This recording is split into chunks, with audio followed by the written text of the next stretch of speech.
Let me tell you about my city. It's wild gritty.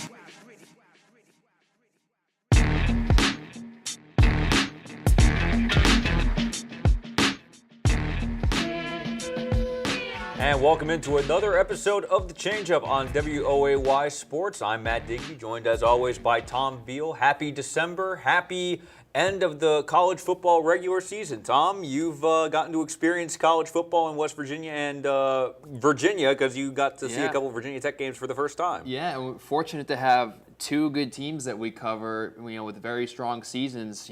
Virginia Tech going to the ACC title game and the Mountaineers a 10-win season. A little surprised I didn't get a little more love towards the end of the year with the final rankings and the bowl appearances and whatnot, but we'll touch on that in just a second here. Absolutely, yeah. The Mountaineers finishing the season 10-2. First time they've won 10 games in the season since 2011, the Orange Bowl year, when they won the Big East in their final year in that conference, and they absolutely crushed Clemson in the Orange Bowl. First time they've won 10 games in the regular season since 2007. That was the year they went to the Fiesta Bowl and stunned Oklahoma with then interim head coach Bill Stewart, because Rich Rodriguez was the coach during the regular season, but after that was when he had taken the job at Michigan. So it was Bill Stewart who coached the Mountaineers to the win over the Sooners in the Fiesta Bowl, and a guy who has certainly very fond memories of that game in Glendale that night. Can you believe it's already been 8 years since that night? He joins us now, Cam Huffman, the Director of Sports Public Relations at the Greenbrier and former sports editor of the Beckley Register Herald. Cam, can you believe it's already been how many years since the Mountaineers won 10 games in the regular season? 07. I can't, and I was at that Fiesta Bowl you were just talking about, and it does seem like it was just yesterday, but definitely a memorable night out there in the desert. All right, so Cam, we're at that time of the year. This is when all the controversy always pops up, and the college football playoffs coming out. Alabama, Clemson, Ohio State, and Washington. And you wrote a column the other day, talking about really the inconsistency in the criteria for selecting these top four.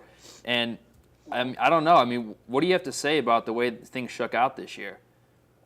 If you look at the four teams that they selected, I really don't have an argument against either of them. If you look at them all individually, a solid case can be made for each of those four teams. But it's just kind of the inconsistency of what the committee says and what they do from year to year that really kind of has me baffled. If you kind of look back to the first year when they kept Baylor and TCU out, largely because they said they didn't have that 13th data point. Ohio State goes and wins the Big Ten. Ohio State gets in over those teams because Ohio State played the 13th game and won. So now you get to this year when Ohio State doesn't play that 13th game. Penn State does. Penn State wins. But Ohio State still gets in there without that 13th data point. And I'm not trying to argue against the Buckeyes being deserving. They have a great football team, and they are probably one of the four best teams. But you can't say one thing one year and then it not apply to another year. So I think that's the problem the committee has. They need to be clear with what their criteria is, and right now they're really not. And you can apply the same thing to Washington too. If you look at Washington, played a weak non-conference schedule. Again, I've watched Washington play a couple times. I think they're a pretty good football team. But if you look at what they did in a non-conference, they didn't challenge themselves. Then you have Oklahoma does go out and challenge itself. Granted, it lost two big games of the two best teams they played. But when you compare those two, if Oklahoma played Washington's non-conference schedule, I don't think anybody would argue the Sooners would be 12-0 right now, and we'd probably be talking about them being a 2 seed. So the committee has said, and go out and challenge yourself, but they're not really backing that up either. Yeah, that's the tough thing. It's, if you're one of these top teams trying to make a schedule that you hope will put you in a position to be one of the top 14, where do you go? Do you try to add that 13th data point, or do you try to beef up your non-conference schedule? And for a team like the Mountaineers, heading into the future, they had a good season this year. If they want to take that next step, where do you think they're better off in terms of how they make their schedule? That's a good question. I think that's really the problem with what's happening right now. Is if you're the Big 12, you really have no clue what to do, because the Big 12, because they said that 13th data point was needed, has added a conference championship game beginning next year. Well, now it looks at Ohio State and sees how that turns out and says, well, hold on a second, maybe adding that conference championship game isn't the best thing to do. And the same with non-conference scheduling. West Virginia has been one for sure that has really beefed up its non-conference schedule in the next few years. If you look at who the Mountaineers are slated to play, maybe they're not better off doing that. Maybe they're better off doing what Washington did, taking it easy, and then hoping they run the table in the conference and they get in. So I think that's what the kind of unclear criteria is doing to people is they don't really know. You know, you have to schedule years and years in advance, and you have to plan things like conference championship games years in advance. So there needs to be a clear indication of what the right thing to do is, and so far there hasn't been. Yeah, but the one thing that really got my attention over the past couple of days since the announcement was made was that Bob Bowlesby, the Big 12 commissioner, wanting clarity on the CFP committee on how they make their rankings.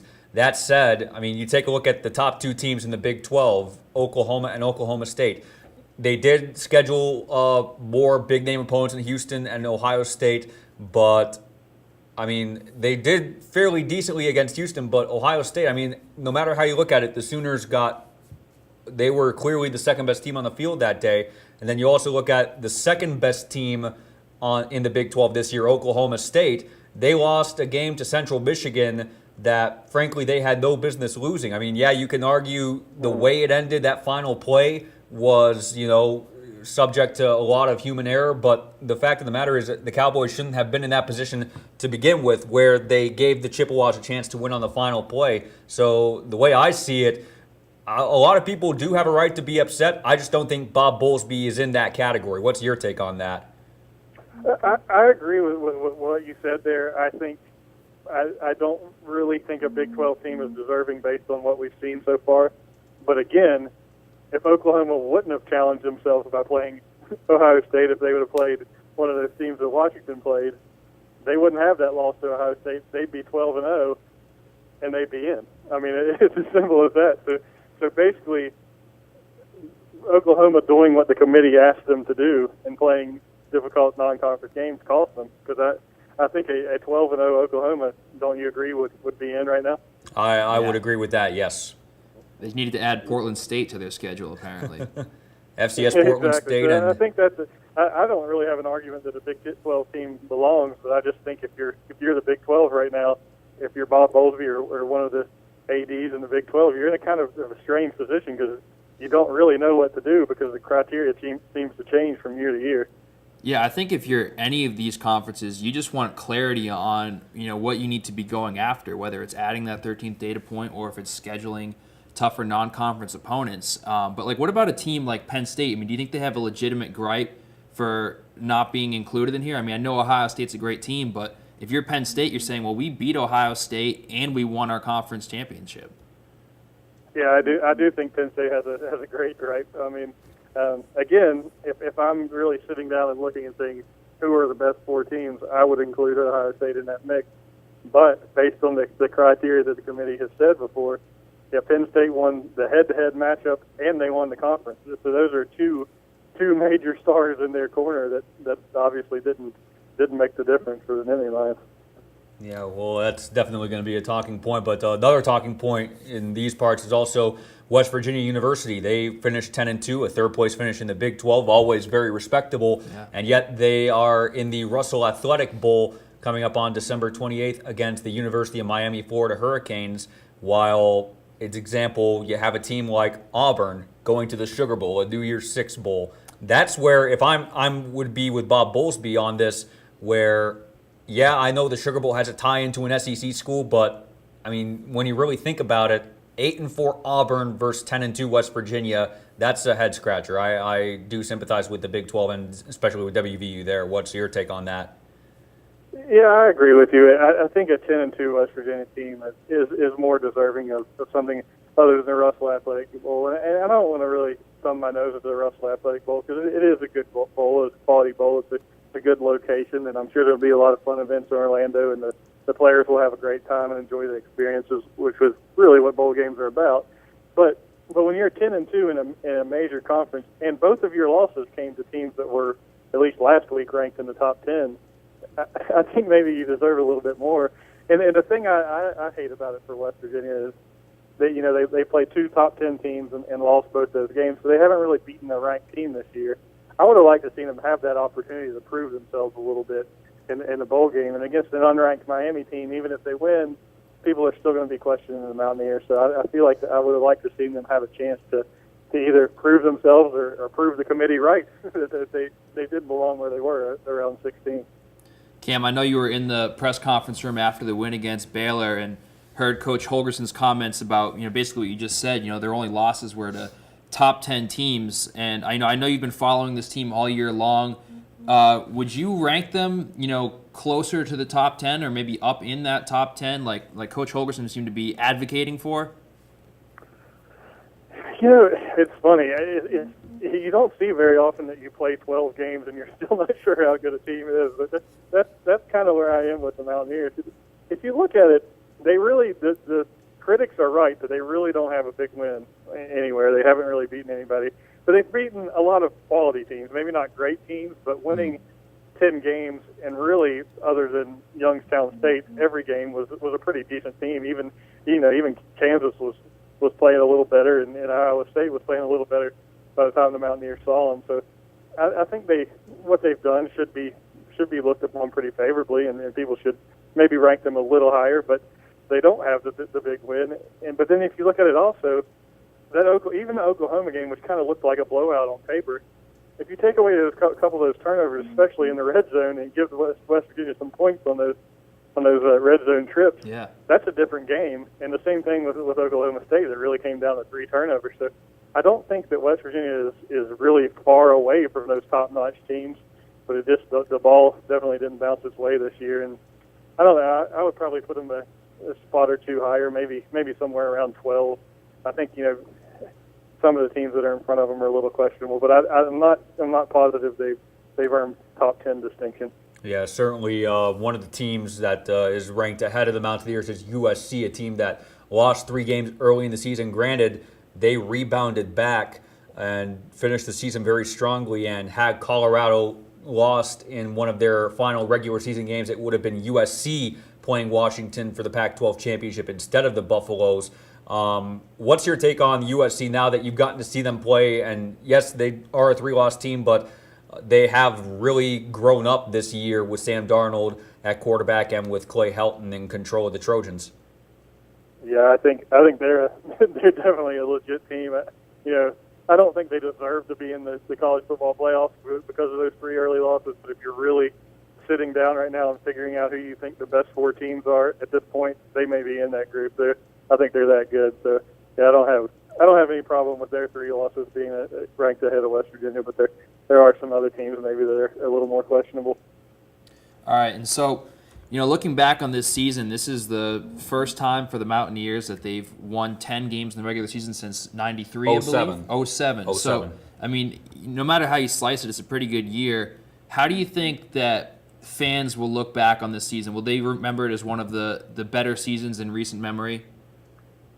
I think that's still to be determined, because I think seasons are largely, fair or not, determined by a bowl game, because it's the last thing you remember, and it's all the hype that leads up to it. So I think if West Virginia goes out and takes care of business against Miami and gets to that 11-win mark, which is even more of a rarity in Mountaineer football history, then yeah, I think you have to remember this team is one of the best teams in recent memory. They've been that good, and also just because of the expectations. I think everybody going into 2007 knew that team was going to be pretty good, and they lived up to the hype. But this year's team, I think most people I talked to in the preseason, and I was right there in that group, thought 7 wins would be, a pretty good season for this team. Maybe 8 would be the upper mark, but to win 10 games, even in a down Big 12, I think is pretty impressive.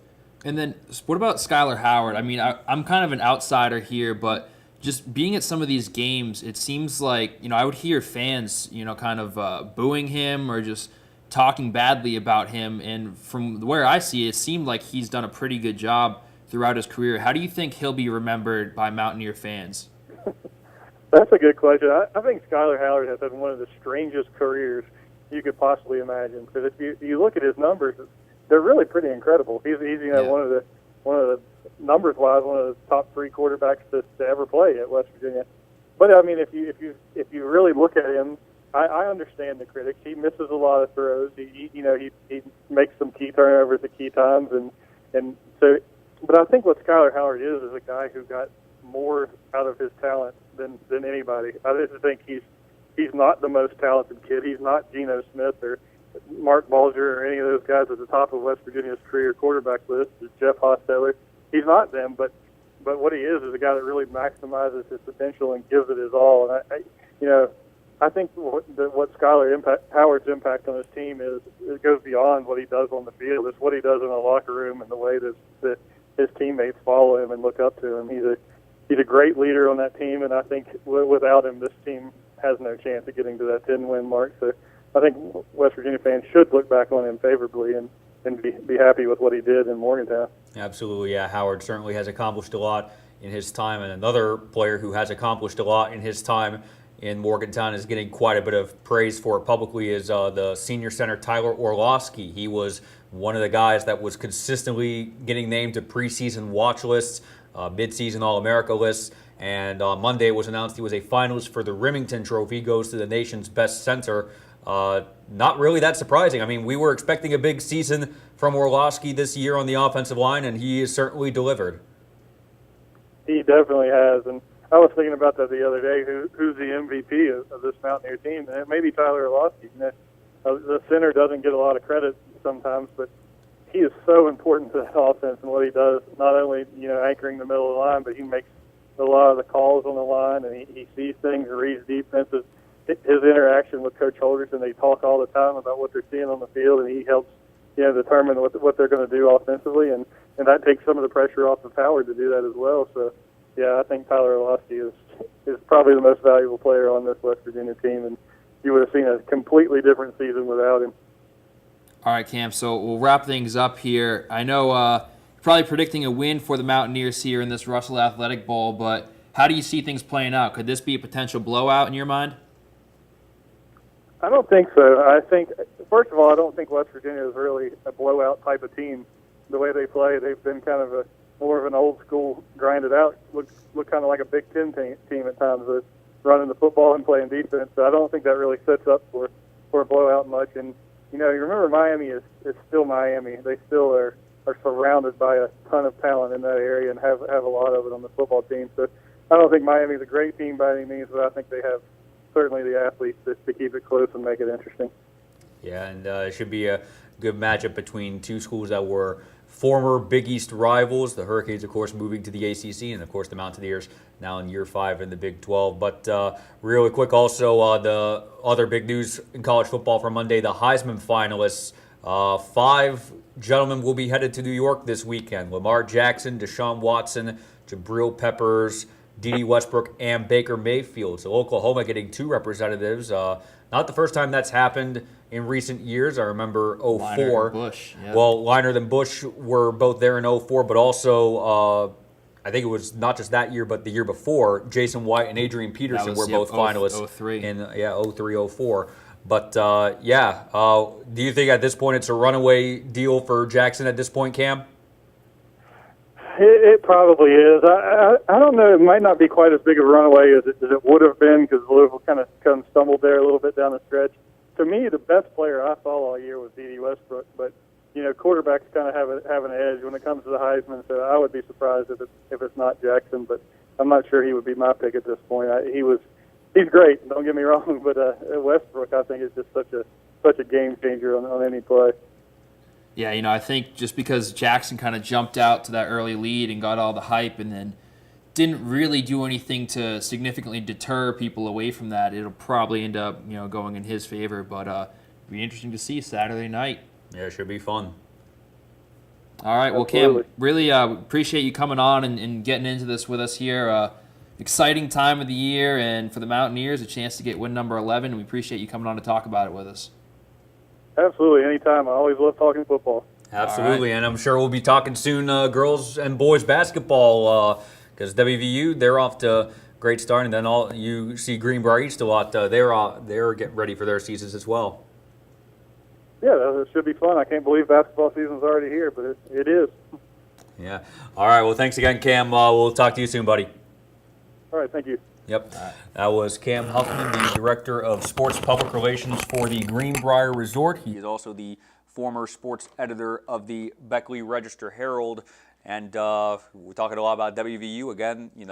Maybe not the greatest of matchups that they have with Miami, Florida, but at the same time, it's still a chance to win 11 games in the season. That doesn't happen a whole lot around West Virginia football. Yeah, and it comes at the perfect time here with the school announcing Dana's 5-year extension, and they get win number 11, and it kind of just creates a lot of positive momentum. And they mentioned after the Baylor game, Coach Holgerson and Coach Gibson both mentioned how they got a little bit of time off now. They're going to hit the recruiting trail, and certainly the opportunity to go for 11 wins plus the job security of Dana, that's a huge tool in the recruiting game. So it should help them build a program that can be sustainable for the next few years. And hopefully they bring in the right people, the right guys develop. They can maybe try to take it a step beyond what they did this year. Certainly, and the other big performance we've seen this year have come from the Virginia Tech Hokies. They finish the regular season 9-4, ACC Coastal Division champions for the first time since 2011. They are headed to the Belk Bowl on December 29th in Charlotte. They will be taking on the Arkansas Razorbacks. Always good to see Brett Bielema. I know when he was at Wisconsin and I was at Ohio, it's growing up in Columbus as an Ohio State fan, I know a lot of people, both fans and the media, didn't really have a ton of respect for Brett Bielema when he was with the Badgers because he kind of came off as a whiner. So it will be very interesting as someone who covers the Hokies on a regular basis to see Bielema on the opposite sideline again. Well, he's one of those big-time personalities in college football, and for better or worse, they're always fun to cover because even if the game isn't exciting, he'll do something exciting to make the game worthwhile. But I think this will be a good game, and certainly a chance for Virginia Tech to end things on a high note. And they played that Clemson game really, really well. I mean, they could have, just kind of gone out, once they went down by a couple of touchdowns and kind of just gone out easy, but they stayed right in it, kept fighting to the final whistle. I mean, it literally came down to the final minute. They're driving, and fourth down, I think it was 4th and 6 to try to save the game, and Gerard Evans, threw an interception trying to make a play there. But that's the way you want to go out if you're Virginia Tech against one of the top teams in the nation. And certainly a great season for them, and now they'll have to close it out on a high note. Absolutely. Again, the Hokies, their first year under Justin Fuente, they win 9 games. The only other time Virginia Tech has won 9 games under a first-year head coach was back in 1905 under C.P. Miles. They have never won 10 games under a first-year head coach. They'll have a chance to do that on December 29th against the Razorbacks, and I think it makes perfect sense. Fuente being named ACC Coach of the Year for how he was able to turn that program around, where the past few seasons under Beamer, it was just the struggle just to get to bowl eligibility, where this year they didn't really have to worry about that. They took a step forward, and anytime you bring in a new coach, it's always a bit of a question mark, like how is the program, are they going to be able to maintain a level of success, are they going to fall back, or are they going to step up? And they certainly stepped up this year, and I think now for Virginia Tech, is it 23 consecutive years of bowls? Yeah, 23 or 24. So, I mean, they've had a program that's been unbelievably consistent, and that still, they were able to stay consistent and even get better with the coaching change. So, major props to Fuente, really good team there, and, hopefully they'll be, promising for years to come. Yeah, and one team that is definitely looking forward to 2017 is the Marshall Thundering Herd. They closed their season at 3-9, 2-6 in Conference USA after a loss to Western Kentucky in their season finale. And the big news this week was an article that was posted in the Huntington paper about how during the Florida Atlantic game back in mid-October, they were having a ceremony recognizing the 1996 undefeated team that I'm pretty sure did win the national championship in 1AA, but after that ceremony, they were kind of not in the most respectful way, kind of ushered out of the stadium, and then that really came to a head. Athletic Director Mike Hamrick issued a statement saying, we will stay strong. We are always welcome back former student athletes. Look at it any way you want. It really was, some may say, just a speech for political purposes to try and keep his job, try and keep his good reputation intact. So it's going to be very interesting to see that going forward, that problem to add on top of an already difficult year for the Herd. Yeah, just really all around not a great season for the Marshall program. And, coming into the year, they win that first game, was it 62-0? Over FCS Morgan State. It was over Morgan State, but still you think, they look like a team that could maybe build off of some of what they had last year. Chase Litton was just a freshman last year, and coming in this year, you think maybe he'll take the next step and build the program, but it just didn't work out that way for them. And, it's going to be a long off season for the team. Hopefully they can kind of reset, refocus, and turn the whole program around from last year. Absolutely, and I remember you were at the Akron game the very next week, and Yeah. they certainly played that way the first quarter and a half against the Zips that they played against Morgan State. Yeah, and that's when it still looked like, okay, this is a competitive team, and you had Louisville and Pitt coming up on the schedule. And it's like, all right, maybe they win this game and feeling pretty good about themselves, and maybe they, I don't think people were expecting them to beat Louisville, especially after the way Lamar Jackson started. But you think, all right, they beat Akron, and maybe they can be competitive with Louisville, and maybe go get a win at Pittsburgh. But they just, I don't know, man, they fell apart there somewhere in that second quarter. And I think the turning point was really that strip sack where Litton got lit up on the play, and may have sustained a concussion on that play. I mean, he sat out the next game. Yeah, he with did a out concussion. the Louisville It was game. unclear if it was that play. I think it may have been just based on the ferocity of the hit. But that was kind of just a turning point in that game. They were up 21-7 at that point. Things turned around. They ended up losing. I think it was 65-38 to the Zips. And that really just started a downward spiral. And from that point on, their season was kind of lost. Yeah, and I was at the Louisville game. They did play very well in the first quarter. It was only 7-0 after the opening 15 minutes, but then Lamar Jackson really took over the second and third quarter, show why he is the Heisman favorite, and I definitely think he'll win because he was certainly the best player I saw in Division I FBS this year. Yeah, I mean, 51 total touchdowns. I mean, just the stats he put up are just incredible. You can say Louisville slipped up a little bit at the end of the season, but I mean, for someone to put up those kinds of numbers, it's hard to argue that anybody else is the Heisman winner over Lamar. Absolutely. Well, we're going to take a quick break. We'll come back, do a quick little recap of high school football, and we also get into some high school basketball, and we'll also have our Bringing It Home segment, as this will be our final Change-Up episode before the winter break. We'll take a quick break. Be right back. You're listening to the Change-Up on WOAY Sports.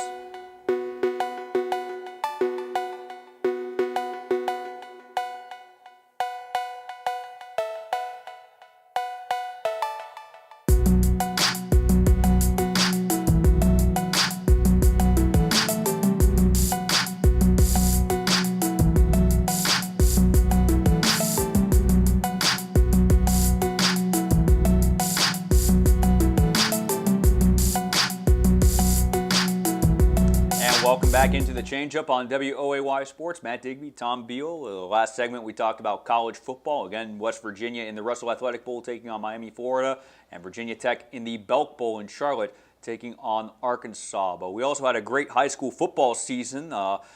5 teams in total making the playoffs. Only 2 of them advanced to the quarterfinals, but those 2 not just advanced to the quarterfinals, they advanced to the semifinals. You had Fayetteville in Class Single A and James Monroe in Class Double A.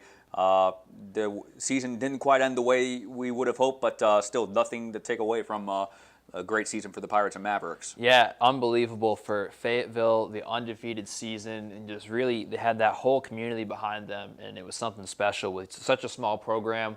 What they were able to do, offensively throughout the entire year. The defense stepped up in key moments too, and they were able to grind out some tough wins in the regular season, carried that over into the postseason, got a couple of wins, and 12 in 1 year for a town that small to do that in Single A. I mean, just really impressive all around. And then for James Monroe, I mean, what else can you say? I mean, they played great throughout the season, and then against Point Pleasant, who I don't think many people expected them to beat Point Pleasant, and they just came out 21-0.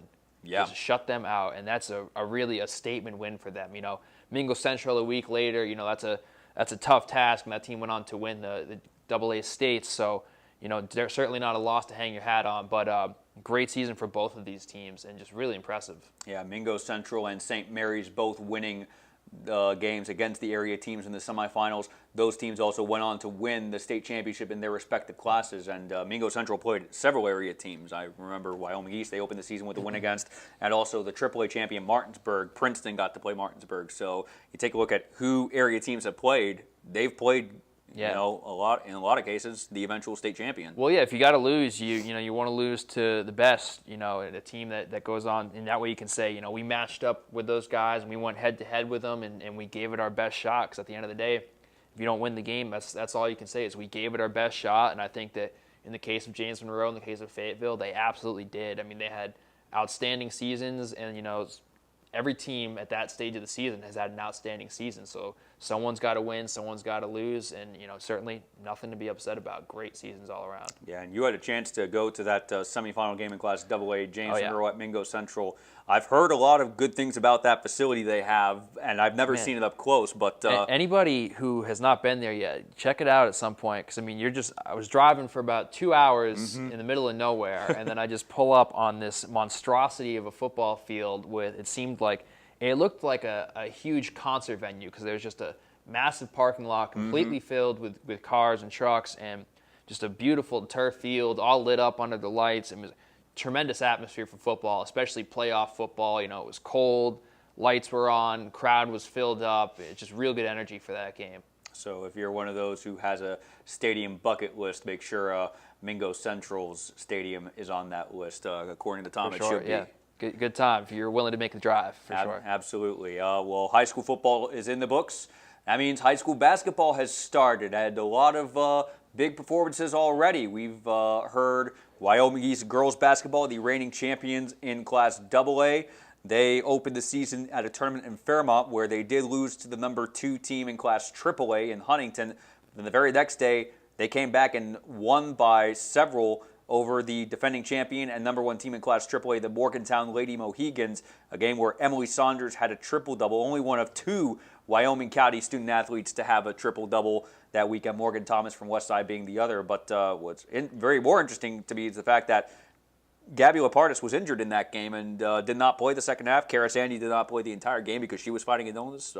That's big for Wyoming East, though, still being able to get that performance against Morgantown. Yeah, well, Wyoming East picking up kind of where they left off in multiple senses, in the fact that they're going to be an outstanding team once again, and they're competing with the best in the state. But unfortunately, also in the sense that Gabby Lapardis got hurt in the early part of the season. I know she was banged up for a portion of last season as well. Hopefully that injury isn't too significant. She's able to bounce back, and they get Sandy coming back from the injury as well. But I think that once they get all those pieces together, they'll be headed back to Charleston when it's all said and done. Emily Saunders, a year older now. Hard to imagine she's just a sophomore. Yeah. Lapardis just a junior. I mean, they have just an outstanding core, well coached by Coach Boncini, and I think they're one of the best. Yeah, and another team that's also looking forward to another return to Charleston for the state tournament is Fayetteville. The Lady Pirates opening their season at a tournament in Princeton where they beat Shady Spring. They did lose to Princeton in that tournament championship game, but they rebounded on Monday night with the win against Richwood. Those were the 2 area region 3 representatives in last year's tournament. You got to see Fayetteville on Friday night, and despite the loss, they look like another contender. Going up against a AAA school, and Princeton jumped out to a little bit of a lead, but Fayetteville fought right back, and I believe it was a 6-point game when it was all said and done. So for a single-A school to match up with a AAA like that and really make it such a good game, it says a lot about where that program's at. And Kendall Millay, senior, and Caroline Fenton, and they have a lot of pieces that they seem to work really well together. Kind of like how the Fayetteville football team, just a small group that works really well together. I think this girls basketball team is going to show throughout the year that they're a force to be reckoned with in single A. Absolutely. Well, the girls basketball season is already underway. The boys start this week, and the polls are out, the preseason polls, and we have a couple highly ranked teams. Woodrow Wilson boys, they're tied for first with Capital in the Class AAA preseason poll. Not that big of a surprise when you think of it, how many guys they have coming back. Isaiah Francis, Courtney Walton. If Ty Walton's able to recover completely from that injury he suffered a couple weeks ago, they could very well once again be a team to beat. Yeah, anytime you bring back the reigning WOAY Player of the Year in Isaiah Francis, you got a good chance. Plus, they have like 14 Waltons on the team that are all good. So I think Woodrow Wilson's in for a big season. Should be exciting to see that. I think so. AA also we're looking forward to. Bluefield and Westside are ranked 3rd and 4th in the preseason poll in AA. And then also, just outside the top 10, you have 3 teams, 11 through 13 receiving votes. You have Shady Spring, Wyoming East, and Pikeview. Teams that Shady Spring, they're back in Class AA with the reclassification. I definitely think they're going to be a legitimate contender in Class AA because they were competitive against Class AAA teams, but now I think it's a more level playing field for them, and I am excited because the Tigers, they didn't have any seniors last year. That was one of the big things in their favor last year, that everyone was going to be coming back for 2016, 2017. Well, that always helps, and I know from my own personal experience with high school sports, my first 2 years, it was a very young team on the hockey team I played on, and we won, I think, maybe 5 combined games my first 2 years. My junior year, there was 19 juniors and seniors, and we turned things around and went right to the playoffs. So having those experienced players makes a huge difference, and it should for Shady Spring this year. Absolutely. And then Class Single A, Fayetteville is tied for 5th with Parkersburg Catholic. Summers County and Mountain View also receiving votes, so it should be a good year all around for all our area teams in Class Single A. In the meantime, high school wrestling is going to be starting up again soon. Independence, probably again a heavy favorite to win a 4th straight team title in Class AA Single A. Just the program Cliff Warden has created to the point where Noah Adams is signed his letter of intent to wrestle at WVU on a collegiate level, and that's going to be very interesting to see the Patriots in action again. Man, I've heard all about the legend of Noah Adams on the mats, and I've seen what he can do on the football field after taking about 4 years off, coming back and being a force out there. So I'm excited to see what he can do on the wrestling mats. And we'll be looking forward to getting out to seeing wrestling. You'll be able to see a bunch of wrestling, I'm sure, over the next few months, and it should be a great time. And we certainly expect to be in Huntington and see a bunch of area athletes in the state championship, and a good portion of them, I can almost guarantee right now, will not be leaving empty-handed. I think that's fair to say after what they've done the past few years.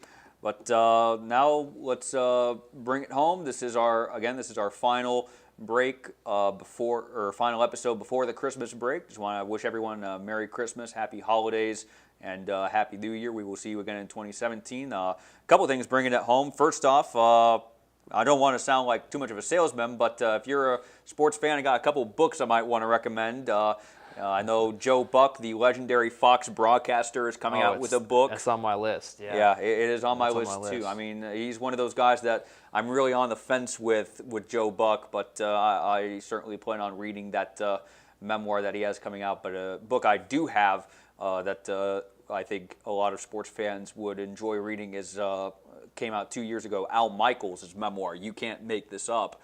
He wrote it about 2 years ago. I think he did it with a writer from Sports Illustrated, but it details his time first as a young college kid starting to get into the broadcasting business. He was the announcer for a minor league baseball team in Hawaii. Then he was with the Reds and the Giants, and then his time hitting the big time at ABC and becoming the voice of Monday Night Football. Yeah. And then when they lost the rights to ESPN and Sunday Night Football went to NBC, and Michaels became the voice of that.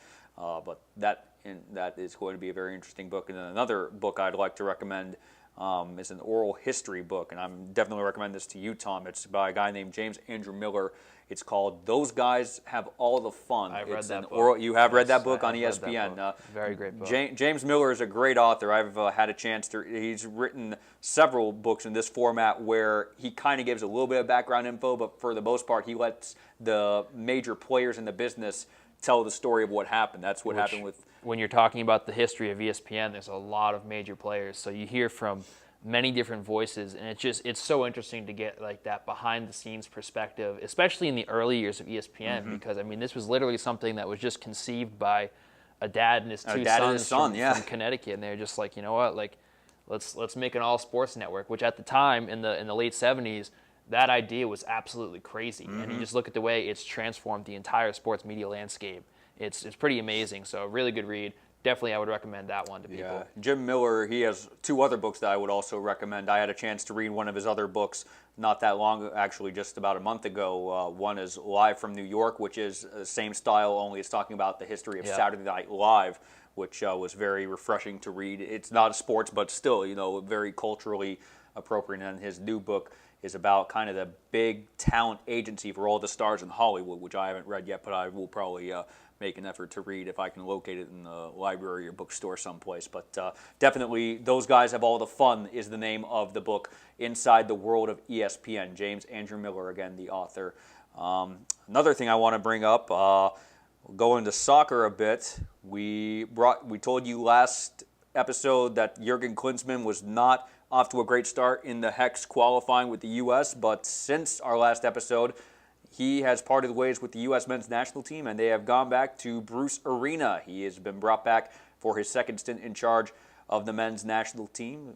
First goal, I think, pretty straightforward, get them to Russia 2018. Yeah, I mean, that's, you definitely want to qualify for the World Cup because we've been trying for years now. They've been trying to sell this kind of hope and dream of the U.S. advancing, and that only happens if you continue to qualify for World Cups and continue to make progress in every World Cup and not just, maybe get out of the group stages and then lose in the first round of elimination games. So if they're really trying to make the next step, they have to get serious about this program, and I think that it's good anytime you bring in a fresh face, new energy. I think that the national team really needed that, and they have, young talent and a player like Tony Pulisic. Is that how you say his name? Pulisic? I think Pulisic, Pulisic, yeah. So, I mean, a kid who's 18 years old, who's already shining brightly in Germany in the Bundesliga with Borussia Dortmund. So there's some promise on the horizon for the U.S. men's national team, and hopefully with Arena they can start to build something promising for the future. Do you think the timing was an issue? Because I found it very interesting, the fact that it wasn't right after their losses to Mexico and Costa Rica. It was about a good week and a half after those losses that they made the decision to part ways with Klinsmann and bring in Arena. Yeah, and I'm sure there's a lot of factors that go into that decision, and, we don't have the behind-the-scenes perspective. I mean, if I was doing it, I probably would have looked to replace Klinsmann a while ago because it just didn't seem like it was working out, and, he really disparaged the MLS and kind of the homebred talent, as far as developing the game here. And I think that's really the key to developing U.S. soccer. Like, we have all these guys who were raised in Germany or born in Germany playing on the U.S. national team, and guys that are doing well in Europe, and that's great. That's all well and good for our team, but we still need to develop guys in this country and have them come up through the American system and thriving in Major League Soccer, because a healthy Major League Soccer is what's going to drive the interest at the youth level and help us develop our own talent. Yeah, again, the U.S. will resume qualifying in the hexagonal in March of 2017. Again, if they finish in the top 3 of that 6-team group, they will automatically qualify for the 2018 World Cup in Russia. If they finish 4th, they will take on a team from another confederation. I've yet to look up where the alignments are this year, but again, you hope it's a team from Asia or a team from Oceania. You don't want to have to go to South America, play 2 legs against a team, and one of them goes to the World Cup, the other stays home. You want to stay out of South America as much as possible if you can. There's too many killers in that group there. Absolutely. And final thing I have, bringing it home, of course, this coming off the return of Tiger Woods, the former world #1, came into the month of December ranked 898th in the world. He finally made his return after more than 15 months away from competitive golf. He returned to action at the Hero World Challenge, a tournament he hosts in the Bahamas. And through 4 rounds, he posted a score of 4 under par, which on paper is a very good score considering it was his first real tournament since he left the game because of back injuries and all of that. But it also could have been a lot better. He was really in the spot to be, at some point contending for a top 5 finish. Yeah, I think if you're Tiger, though, you're happy to be back out on the course, and I think overall he can look at that positively, while still having things to work on for improvement. So I think that's always a good thing. The most important part is that he's back out on the course. He's playing golf. He's relatively healthy. I'm sure there's still some kind of nagging things that will persist, because he's a little older now. So that stuff tends to happen, but it's good to see Tiger back out there playing, and we'll see how far up he can climb. He's still got his eyes on more majors, and it remains to be seen if that can be done. But absolutely, interesting to have him back out there. He is still 4 majors away from tying Jack Nicklaus for the all-time record, 5 from breaking Nicklaus, and getting to 19, setting that new record. Personally, I don't know if he will be able to make it at this point. I think he can win maybe 1 or 2 more majors, but can he catch Jack's 18? That's a real question at this point. But yeah. Well, what have you seen bringing it home? Well, bringing it home, I just want to give a shout out real quick. Last night, Golden State Warriors, Klay Thompson dropped 60 points in 29 minutes, and I mean, that's something that we haven't seen. That's a Kobe-type statistic there. We haven't seen something like that since Kobe did it. He outscored the Mavericks back in 2005. I think through 3 quarters he had 61 to their 60 or something along those lines. And that's basically what Klay did last night. He put up 60 points through 3 quarters, sat out the 4th quarter in a huge win.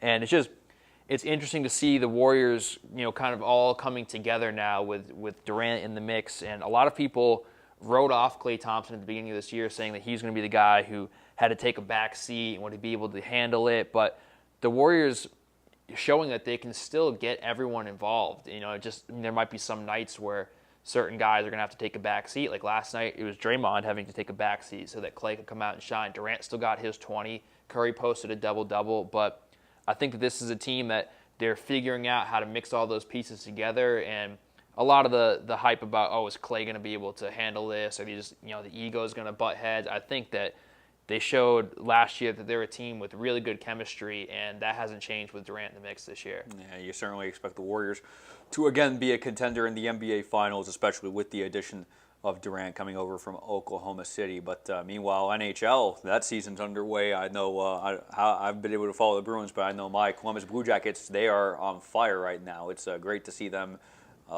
Right now, the standings I took a look at, Columbus right now only a point behind both the Rangers and the Penguins in the Metropolitan Division, and the Jackets have played 2 fewer games. So it's been incredible to see them start their first full year under John Tortorella. How have the Bruins been doing? Frustrating as they have been for the last several years. They won last night in overtime. Really nice goal by David Pastrnak, a young kid who's got a lot of potential. He's from the Czech Republic, and he's a really good player who I think is primed to really take things to the next level this year. But I mean, the last several years have just been really frustrating for the Bruins. They've been kind of right around the cusp of that 8th playoff spot, and that's really where they are right now. They're within a point or two of 6th place and 10th place. They're kind of just hanging around in that middle range. But I mean, right now it's still pretty early in the season. I think I looked the other day, and there's only about 6 points separating first place with 8th place. So it's still, things are relatively tight in the standings, and as the year goes on, it'll be more and more clear who the best teams are. I think certainly, Eastern Conference, you're talking about Montreal as the top seed, and in the Western Conference, Chicago seems to be, as they always are, at the top. Of course, yeah. We'll see. I mean, the Bruins, they have a lot to do. I still think that they need to make a move. They've floated around trade rumors with, dealing Ryan Spooner for a top 6 forward. I think that's maybe a step in the right direction. I think that they've made mistakes over the past several years, not getting rid of Johnny Boychuk, I think was a mistake, and they've kind of let their defensive core fall apart a little bit, and they have a lot of young, unproven guys to go along with the aging and slowing Zdeno Chara there. So I think they've got to figure out what they're going to do with their defense, and they need to get that. They're looking for top 6 forwards all the time, meaning a guy on the top 2 lines, but what they need is a top 6 forward in the league, like one of the premier like goal scorers. Their version of a Crosby or exactly. Ovechkin. That's what they need to put them to the next level. They have Patrice Bergeron is one of the great all-around underrated players in the league, but he's not going to score 40 goals. He's not going to lead the league in points or compete for a Hart Memorial Trophy. Brad Marchand could maybe lead the league in goals. I mean, he scored I think 37 last year, but he's not. He's a tier below that top level of the Crosbys, of the Kanes, the Tays, those type of players, and that's the type of guy that they need to really make a difference and elevate them up to the top and the elite. Yeah, I would say Marchand definitely. I don't know if he's ever going to get to that top tier, but being where he is, excuse me, it's not a bad position to be in. He is still a very talented player. I love Marchand. They've got him locked up for a long time now too. Do you think though this is almost like the final straw for Claude Julien? If they don't make the playoffs, he's out? I would say yes, but then again, I thought that was the case, the last 2 or 3 years, and they've continued to stick by him in situations where I've thought that it's time to move on. And I haven't been impressed with GM Don Sweeney since he took over for Peter Chiarelli a couple of years ago. And so I think just from a front office standpoint, it's been very unclear what direction this team is heading. They traded away guys like Milan Lucic a couple of years ago for draft picks, and you think, okay, maybe we're trying to rebuild, but they've continued to just kind of hover around in that middle range of, maybe getting in the playoffs, but they've fallen just outside of that range towards the final games of the regular season. So they really lack a clear direction right now. And I think that they need to revamp the defense especially. I mean, they have some core pieces locked up with Bergeron, Marchand, Tuukka Rask all locked up, but they need to get pieces around them while those guys are still relatively young and go for it. And I haven't seen a real commitment to that yet. Absolutely. Well, it should be a great NHL season that we should watch in the coming months. Hopefully the Bruins can right the ship and the Blue Jackets continue being on the path that they've been on the past couple weeks. It certainly has been great to see Columbus in the position that they're in, where they keep playing like this. They're not just getting a playoff spot. They may be in a position to have home field advantage for the first round series. That would be very fun to see as a Columbus native. Well, again, that will wrap it up for this episode of The Change-Up. Again, you can find us on Facebook and Twitter at SportsWOAY, or you can follow our individual accounts on Twitter. I'm at DigbyMatt. He is at Tom Beal, WOAY. Special thanks again to our guest today, Cam Huffman of the Greenbrier, the Director of Sports Public Relations, and, of course, our good friend, the former sports editor of the Beckley Register Herald. We look forward to speaking with him more often as college basketball season and high school basketball season continues here in southern West Virginia. But again, want to wish everyone a Merry Christmas, Happy Holidays, and a Happy New Year. We will next be with you in 2017. Can you believe it? Can't believe it, man. Looking forward to it, though. Big year coming up for everyone. And we will have the fifth quarter presented by Wendy's of Southern West Virginia basketball edition in 2017. Our first episode, Cubs, on January 6th, and that will continue through the regular season. Our final episode will be the weekend before girls' postseason play starts, because remember, again, the girls start their postseason a week before the guys. But that will do it for this episode of The Change-Up. Again, have a great Christmas break. We'll see you next year.